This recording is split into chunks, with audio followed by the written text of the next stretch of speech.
Dialogues next की इस series में मैं राजेश आप सबका स्वागत करता हूं।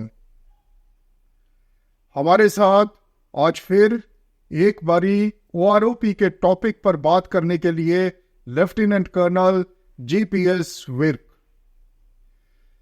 लेफ्टिनेंट कर्नल जीपीएस विर्क जिस ओआरओपी का जिक्र करेंगे, जो टेबल्स बने हैं पेंशन के, उसमें जो लेफ्टिनेंट कर्नल सिलेक्शन ग्रेड है और जो लेफ्टिनेंट कर्नल आजकल बन रहे हैं, उसके बीच में एक डिस्पैरिटी रही है। जो पुराने लेफ्टिनेंट कर्नल होते थे वो यूनिट कमांड किया करते थे, और उस टाइम पर एक और लेफ्टिनेंट कर्नल होते थे जिनके लेफ्टिनेंट कर्नल के बाद टीएस लगता था। टीएस का मतलब था टाइम स्केल। 2004 के बाद बग्गा कमीशन आई।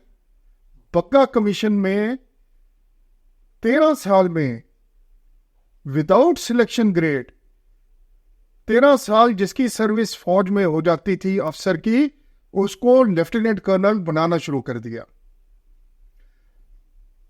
अब एक बहुत बड़ा डिफरेंस है सिलेक्शन ग्रेड लेफ्टिनेंट कर्नल और 13 साल में जो लेफ्टिनेंट कर्नल बना है उनके बीच में।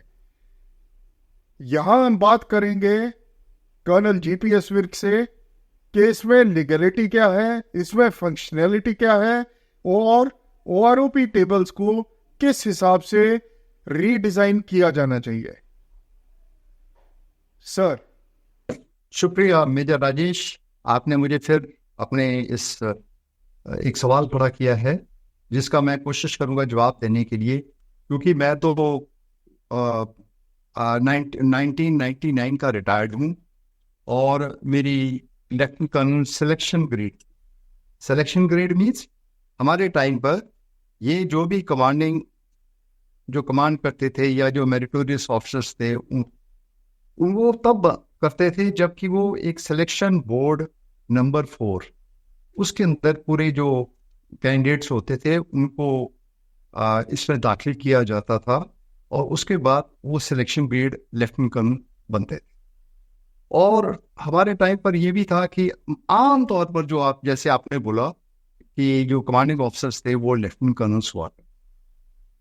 अभी ये तो सरकार की अपनी पॉलिसीज हैं, अपना एक सिस्टम है, किसी प्रकार से क्या वो किस समय स्ट्रक्चर को कर देते हैं और किस प्रकार से अपग्रेडेशन करनी है, या किसी का वेलफेयर देखना है, या रीस्ट्रक्चरिंग कैसे पूरी ऑर्गेनाइजेशन की करनी है, वो एक अलग से एक बिल्कुल सरकार के अपना एक दायरा है। उनकी अपनी एक लीगल पॉइंट ऑफ व्यू से उनकी एक जो हम कह सकते हैं कि लीगैलिटी है उनकी, और उनके जो भी हुक्म होता है वो हमारे सिर मत थे। नाउ प्रॉब्लम यहाँ पर आ गई है कि ये एक लेफ्टिनेंट कर्नल जो रैंक होती थी, कमांडिंग रैंक होती थी, जो सिलेक्शन ग्रेड से होती थी, वो तकरीबन 16, 17, 18, 19 साल के बाद लोगों का कभी ये बोर्ड्स के ऊपर बोर्ड्स में इनकी सिलेक्शन हुआ करती थी और इनको आगे दिया जाता था। यानी कि एक मेजर 13 साल में बनता था, और उसके बाद 13 साल मेजर बनने के बाद फिर वो अपनी कंपनी की कमांड में जाता था, या equal to company like battery squadrons, उसके अंदर कंट्रोल ऑपरेशनली कंट्रोल करता था। लेकिन जैसे ही ये बग्गा कमीशन आई, या आप कह रहे हैं कि एबीएस कमेटी बैठी थी, उन्होंने कोई स्टडी किया। वो स्टडी क्या किया कि हमने वही ये कारगिल ऑपरेशंस के बाद हमें कोई लेसन्स लर्न किए। हमने कहा कि ये कमांड को यंग करना है। वो कमांड को यंग करने के लिए उन्होंने एक तरफ से तो कमांड को यंग किया, देयर नो डाउट, यानी कि 15-16 साल के बाद एक कमांडिंग ऑफिसर बन सकता, लेकिन उसके अंदर एक और भी क्राइटेरिया कर दिया, साथ में अपग्रेडेशन ऑफ रैंक कर दी। तो 2004 के बाद एक अपग्रेडेशन तो हो गई, लेकिन जो पिछले जो शेर थे, जो पिछले टाइगर्स थे, जो पिछले जो हमारे कमांडर्स हुआ करते थे, चाहे वो मेजर्स हैं, चाहे वो लेफ्टिनेंट कर्नल्स हैं, उनकी किसी तरीके से हम ये देख रहे हैं कि ये जो ओआरओपी का सिलसिला चला, वहां पर एक इनकी डिग्रेडेशन आ गई। और ओआरओपी 1 कितनी मुश्किलों से आया, ये हम सबको पता है कि यहाँ तक कि मैं उसके डिटेल में नहीं जाऊंगा कि 1973 से लेकर 2014 तक क्या प्रॉब्लम्स आई आर्म फोर्सेस की पेंशन्स के अंदर, क्योंकि इसका जिक्र मैं पहले भी कर चुका हूं। लेकिन इसमें कोई दो राय नहीं है कि जो बेसिक पेंशन रेगुलेशन है 1961 का, वही बेसिस रहा है। कोई भी चीज हम आगे करते थे, कोई भी हम चीज को आगे बढ़ाते थे, कोई भी हम टेबुलेशंस बनाते थे, बेसिक जो फॉर्मूलाज हैं वो 1961 के पेंशन रेगुलेशंस के अंदर हैं। और उसके अंदर very clearly it is mention कि किस प्रकार से रैंक स्ट्रक्चर और किस प्रकार से पेंशन्स देनी है। चलो कोई ना कोई इंप्रूवमेंट होता रहता है, इंस्ट्रक्शंस बदलती रहती हैं, बदलती रही।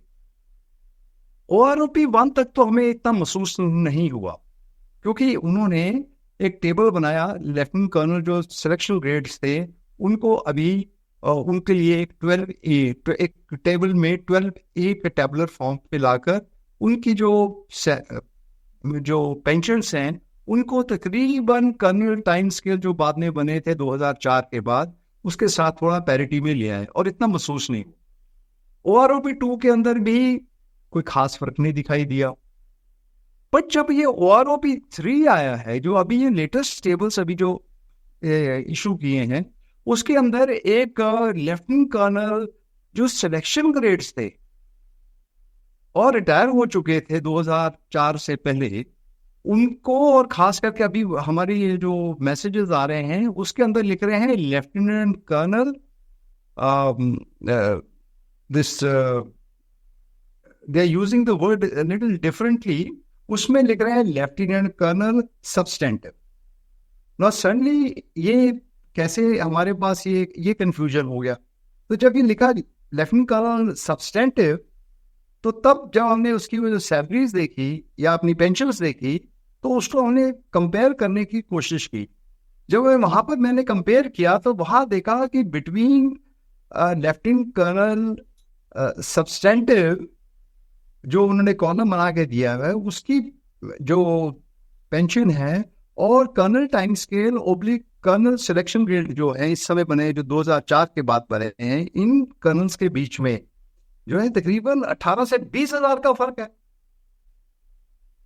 पहले हम सोचते थे कि ये जो सिलेक्शन ग्रेड जो प्रोसेस जो था हमारा लेफ्टिनेंट कर्नल्स का, जो कमांडिंग रैंक थी, जो मेरिटोरियस रैंक्स थी, जो आफ्टर 17, 18, 19 साल जो सर्विसेज के बाद, अपने एक्सपीरियंस के बाद हमारी सिलेक्शन हुआ करती थी टू टेक द अपॉइंटमेंट्स, वो अभी सडनली ये यहाँ पर ऐसे लगा कि जैसे कि OROP 3 के अंदर ये उस पूरी रैंक को, स्ट्रक्चर को ही डिसऑनर कर दिया।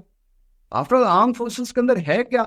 आर्म फोर्सेस या हमारी यूनिफॉर्म है या हमारी रैंक की इज्जत है। और जब OROP 3 के अंदर हम देख रहे हैं कि suddenly there is a big gap, huge gap. तो जो हमारी इतने सालों से आफ्टर इंडिपेंडेंस के बाद जो हमारे 65, 71 की लड़ाई लड़े हुए हैं, और आगे 99, मतलब whatever war you see, commanding officer generally of commanding rank तो लेफ्टिनेंट कर्नल्स की थी। और यहाँ तो ये देखा कि आज भी कुछ ऐसे लेफ्टिनेंट कर्नल्स हैं जिन्होंने 4-4 साल तक कमांड की हुई है यूनिट, राइट, लेकिन 2004 से पहले जो रिटायर हुए हैं उनको जो है as a lieutenant colonel substantive के तौर पर एक टेबल फॉर्म पे दे दिया है। Now this became a very alarming thing. Sorry, मैं इसमें खुद पर्सनली भी अफेक्टेड हुआ। फॉर द फर्स्ट टाइम अपने ये पर्सनल एक जो डिसऑनर फील किया। आज तक तो मैं हमेशा जो मेरे ब्रदर्स थे या कॉमरेड्स, अपने पोस्टमेट्स थे जिनको OROP नहीं मिल रही थी, शॉर्ट सर्विस कमीशन ऑफिसर्स वालों को, उनकी मैं बात करता था, right. For the first time मुझे खुद भी झटका लगा, अपने ही एक रैंक के ऊपर एक डिसऑनर हो रहा है। मुझे तो लग रहा है कि कुछ खास तरीके से ये आर्म फोर्सेस की काफी एक सिस्टम को धोया जा रहा है अच्छे से, क्योंकि हो सकता है कि हम लोग इस सिस्टम के अंदर हैं कि हम कुछ रिफॉर्म करना चाहते हैं, लेकिन रिफॉर्म करते करते, साफ सफाई करते हुए कुछ ऐसा ना करें कि हम अपनी जो पिछली जो हमारी पुरानी ऑनर्स हैं, पुरानी रैंक की जो इज्जत है, पुरानी रैंक की हमारी जो मिलिट्री रैंक की जो हमारी एक पैरिटी थी, एक सुपीरियरिटी थी, वो सारी खत्म हो जाए। And when you look at a person, जो आजकल की तरीके में लेफ्टिनेंट कर्नल सब्सटेंटिव कौन होगा, जिसकी सर्विस होगी सिर्फ तकरीबन 13 साल, राइट। और यहाँ पर हम लोग सिलेक्शन के लेफ्टिनेंट कर्नल हुआ करते थे 2004 से पहले, उनका ये उन्होंने हाल कर दिया। सो हमारी जो जो पेंशन है उसको उसके साथ अगर मिला दिया तो कहीं ना कहीं ये ऐसे लग रहा है कि ये जो काम करने वाले हैं, जो पेंशन को कैलकुलेट करते हैं या सिस्टम के साथ ये देखते हैं, उनको ये नहीं पता कि दाएं हाथ क्या कर रहा है, बाएं हाथ क्या कर रहा है। पीछे वालों की इज्जत बिल्कुल इन्होंने खत्म कर दी। So that's what my point is. Sir इसमें थोड़ा मैं आपसे क्लैरिटी चाहूँगा। जैसे अभी सब्सटेंटिव बोल रहे हैं, ये तो यूनिट में होता था सर, जब एक unit with in the unit एक अरेंजमेंट हुआ करती थी कि हमारे पास कोई सीनियर, जो सबसे सीनियर कैप्टन था उसको मेजर बना दिया करते थे, जिसकी मतलब तकरीबन 10 साल 11 साल सर्विस हुआ करती थी, उसको मेजर बना देते थे और लिखते थे सब्सटेंटिव कैप्टन और एक्टिंग एक्टिंग मेजर, और सिलेक्शन ग्रेड जो थी वो सिर्फ कर्नल में जाके थी। तो अगर सब्सटेंटिव आपको लिख रहे हैं, ये मतलब ये यूनिट वाली चीज ये पेंशन के साथ कैसे, थोड़ा सा मेरे को एक जम्बल्ड अप लग रहा है सर। ये जंबल का हमें भी आज लग रहा है, क्योंकि क्या होता था, जो लेफ्टिनेंट कर्नल सिलेक्शन ग्रेड होती थी वो सिलेक्शन बोर्ड नंबर 4 होता था हमारे टाइम पर, जिसके अंदर हमें ये सिलेक्शन बोर्ड के ऊपर हमें सिलेक्ट किया जाता था कि क्या ये लेफ्टिनेंट कर्नल बनने के लायक है या नहीं है। It was never a I will say substantive rank ऐसा, बट सिलेक्शन ग्रेड होती थी, इसको हम सिलेक्शन ग्रेड कहते हैं। वो देखो, एक होता था टाइम स्केल लेफ्टिनेंट कर्नल जिसने बनना है वो 21 साल में बनता था, राइट। और जो सिलेक्शन ग्रेड था वो कमांड और being seeing the individual's professionalism merit को देखते हुए उसको पहले बना देते थे lieutenant colonels, and they were selection grade lieutenant colonels and they continued then thereafter. तो ये अगर सिलसिला चलता रहता तो ये स्ट्रक्चर में गड़बड़ाई नहीं होनी थी। लेकिन जब 2004 के अंदर हमने रीस्ट्रक्चरिंग कर दी पूरी सिस्टम की, कि मेजर की जगह लेफ्टिनेंट कर्नल कर दिया, और जो लेफ्टिनेंट कर्नल कमांड कर रहे थे उसकी जगह फुल कर्नल कर दिए, right, with 15 16 18 years of service, right. And जो 2004 से पहले वाले थे उनके ऊपर सारा ये इफेक्ट आ गया। So now they have not been able to understand, जिसको हम कहते हैं equal work for equal pay theory है, कि यार काम तो मैंने बड़ों को कर्नल सिलेक्शन ग्रेड के बारे में किया है, जो आज का जो कर्नल है उसका काम एक लेफ्टिनेंट कर्नल 2004 से पहले कर चुका है, राइट, और वो उसी रैंक से रिटायर हुआ है। लेकिन आज का जो वही कमांड करने वाला, ये जो सिलेक्शन हो रही है सबसे पहले, वो फुल कर्नल की हो रही है, लेफ्टिनेंट कर्नल की तो हो ही नहीं, अभी वोट ही नहीं उनके लिए है। So this is the letter which I have also moved that there is, ये जो दुविधा आपने क्रिएट की है, जो पुराने जो लेफ्टिनेंट कर्नल्स थे, जो जिन्होंने जिम्मेदारियां निभाई हैं, जिन्होंने कमांडिंग रैंक्स पकड़ी हैं, जिन्होंने लेफ्टिनेंट कर्नल सिलेक्शन ग्रेड अपना सिलेक्शन बोर्ड नंबर 4 के ऊपर या मेरिटोरियस तरीके से सिलेक्ट किया है, वो जो आज का 2004 के बाद में लेफ्टिनेंट कर्नल के लिए कोई ऐसा बोर्ड है ही नहीं, लेफ्टिनेंट कर्नल के लिए कोई सिलेक्शन ही नहीं है, वो सिर्फ फुल कर्नल के लिए है। तो अभी हम तो ये सोच रहे थे कि जो लेफ्टिनेंट कर्नल जो पहले सिलेक्ट हुए हैं सिलेक्शन ग्रेड में है, वो आज के जो कर्नल सिलेक्शन है उसके बराबरी के रखते थे वर्क। अगर हम इक्वल वर्क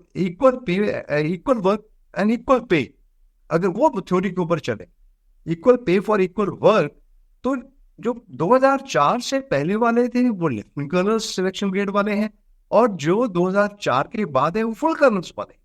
बट ROP3 ने इसको ऐसे कर दिया कि हमारी जो इज्जत है, हमें तो ऐसे लग रहा है जैसे लोग कपड़े वो धोबी कपड़ा धोता है, और हमारे तो ऐसे वो सिस्टम को रिफॉर्म कर रहे हैं कि वो कपड़े अच्छे तरीके से हमें धो दिया है इस सिस्टम के अंदर, and we feel very uncomfortable.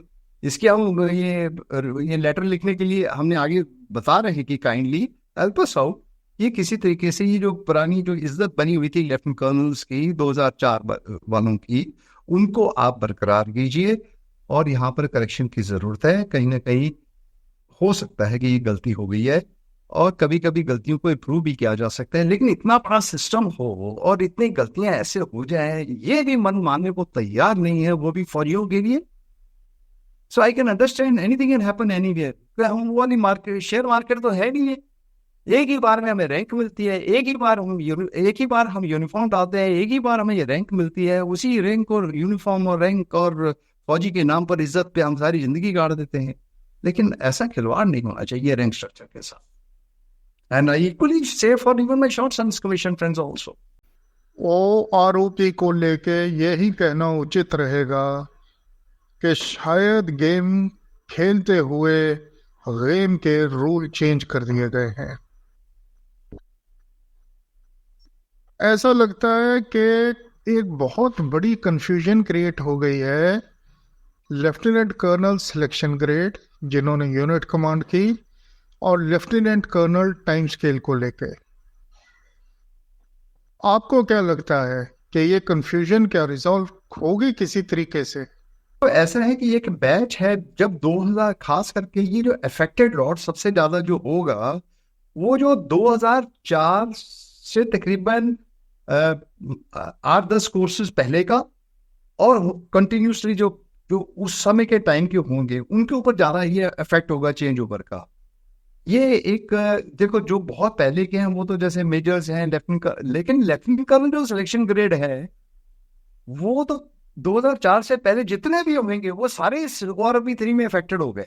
जो आज की तारीख में इवन जो सैलरी ले रहे हैं और इवन अगर किसी की फैमिली पेंशन्स भी लगी हुई हो, right, everybody has got affected because of OROP 3। और 2004 के अंदर ये जो इन्होंने ठीक ये जो नहीं किया है, ये कहीं ना कहीं यहाँ पर ये सॉफ्टवेयर के अंदर प्रॉब्लम है। This needs to be corrected. और मुझे इस चीज का अभी एक मैं कहीं पढ़ रहा था जहां पर लिख रहे थे कि ये हम 10 साल हो गए हैं कि हम ये 10 साल की OROP के ऊपर सेलिब्रेशंस कर रहे वाले हैं। और उस सेलिब्रेशन के अंदर हम सभी इलाकों से अपने सीनियर जो रिटायर्ड ऑफिसर्स हैं उनको बुला रहे हैं, जोन के या जो सैनिक बोर्ड्स वाले हैं उनको बुला रहे हैं और उनके साथ अच्छे डिग्निटरीज उनके साथ इंटरेक्ट करेंगे। सो आई फेल्ट कि one side we are celebrating our 10 years of OROP, the second side the same we are still suffering from the ये जो सिलसिला ठीक से नहीं सेटअप हो रहा, especially for the lieutenant colonel selection grade rank. That's one. दूसरा, short service commission officers without OROP. Third, अब ये अग्निवीर का जो हम जिनको बिल्कुल ही पेंशन नहीं मिल रही है, तो कहीं ना कहीं ये सेलिब्रेशन से पहले हमें विचार करना पड़ेगा कि आर ऑन ग्राउंड के अंदर इज एवरीवन सेटिस्फाइड। जब तक हम सेटिस्फाइड ही नहीं है तो why should we celebrate? And not only that, there are some officers and some people who are saying that अभी तो ऐसा लग रहा है जैसे फुल कर्नल्स एंड जनरल्स तक सबकी तकरीबन पेंशन एक ही जैसी हो गई है। तो some people in the senior ranks are saying अभी तो कोई फर्क ही नहीं रह गया so far officers are concerned. But here is an officer who is saying that there is a difference of more than 18 to 20,000 rupees a month of these lieutenant colonels who were selection grade who were before 2004.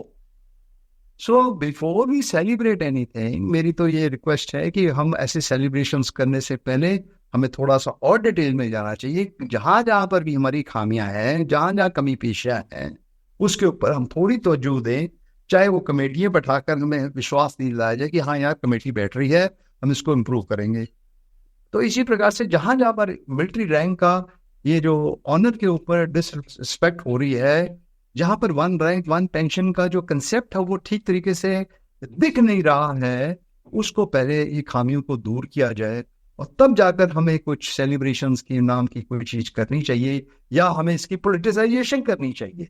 So I am of the view that we need to again our think tank, जो arm forces जो हम कहते हैं जो think tank है, दोबारा बैठे और विचार करे कि कहाँ पर हमसे कुछ खामियां हो रही हैं और इसको ठीक करना चाहिए। सरकार को तो करना ही पड़ेगा ठीक, क्योंकि ये मौके बार बार नहीं आते। ये चेंज ओवर है, ये सिस्टम का पूरा रिफॉर्म है। ये जो कुछ भी रिफॉर्म हो रहा है, चाहे ये शॉर्ट सर्विस के साथ हो रहा है, चाहे अग्निवीर के साथ हो रहा है, चाहे अभी जो जो जो मेन एक रैंक थी लेफ्टिनेंट कर्नल सिलेक्शन ग्रेड 2004 जिसमें हम बहुत बड़ी हम कहते लेफ्टिनेंट कर्नल मान गए तो सब कुछ मिल गया हमें, एक कमांडिंग और की चाहिए फौज दे विच, right. And after 20 almost 18-20 years के बाद ये रैंक मिलती थी 2004 के बाद। बड़ी मुशक्कत के, बड़ी मेहनत के बाद meritorious people used to get into it. But then when you see OROP3 we feel, मुझे तो ऐसे डिग्रेडेशन लग रही है अपने खुद के गांव की. So that's very sorry, but then we need to, if your channel can help us out to take the message anywhere, it will be very nice. Thank you very much. Sir आपने बहुत अच्छे तरीके से इसको समझाया सारी चीज़ को, और मैं उम्मीद करता हूँ कि हमारी जो आवाज़ है वो किसी ना किसी तरीके से सरकार तक के कानों तक पहुँचेगी, किसी ना किसी तरीके से एक मूवमेंट होगी. और इस मूवमेंट में जैसे कि बहुत बखूबी आपने बताया कि ये मूवमेंट सिर्फ आरोपी परमानेंट कमीशन के लिए नहीं, SS अफसर और अग्निवीर की देखभाल के लिए भी होगी. इसी के साथ सर मैं आपका शुक्रिया अदा करता हूँ. जय हिंद.